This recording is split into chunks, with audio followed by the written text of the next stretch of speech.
আশ্রয় এনে ওইভাবে আশ্রয় নাকি আমাদেরকে বের করিয়া আমাদেরকে পিতৃশক্তি নেবে স্থানীয় সন্ত্রাসী গোষ্ঠীরা। আপনি মানবাধিকার এই কর্মী এই সংগঠনের সাথে কতদিন জড়িত? আমি সভাপতি হিসাবে আছি 2003 সাল থেকে আন্দোলন করে আসছি। আচ্ছা আচ্ছা আচ্ছা।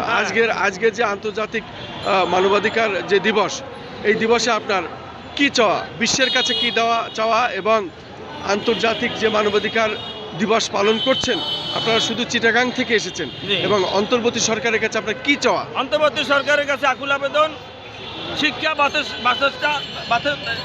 বাসস্থান এবং অসহায়ের পাশে এবং পুনর্বাসন যাতে আমাদের বাস্তবায়িত হয়, এবং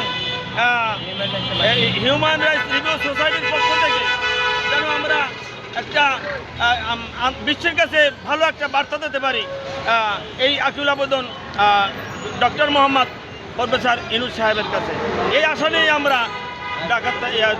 চট্টগ্রাম থেকে আসা এই জাতীয় প্রেস ক্লাবের সামনে।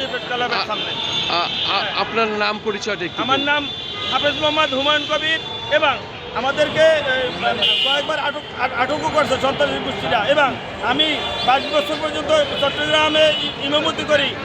আমাদেরকে করি, আমাদের বহু হেনস্থা করছে, আমাদের মাথার থেকে টুপি নিয়ে গেছে। এই নুর আলম সাহেবের উনি সেক্রেটারি, ওনার মাথার থেকে টুপি ছিনিয়ে নিয়ে গেছে। নিত কারা? সন্ত্রাসী গোষ্ঠীরা।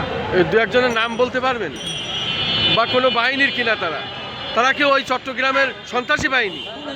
ও আচ্ছা, ও সন্ত্রাসী বাহিনী, ও ওরা ওই চট্টগ্রামের সন্ত্রাসী বাহিনী,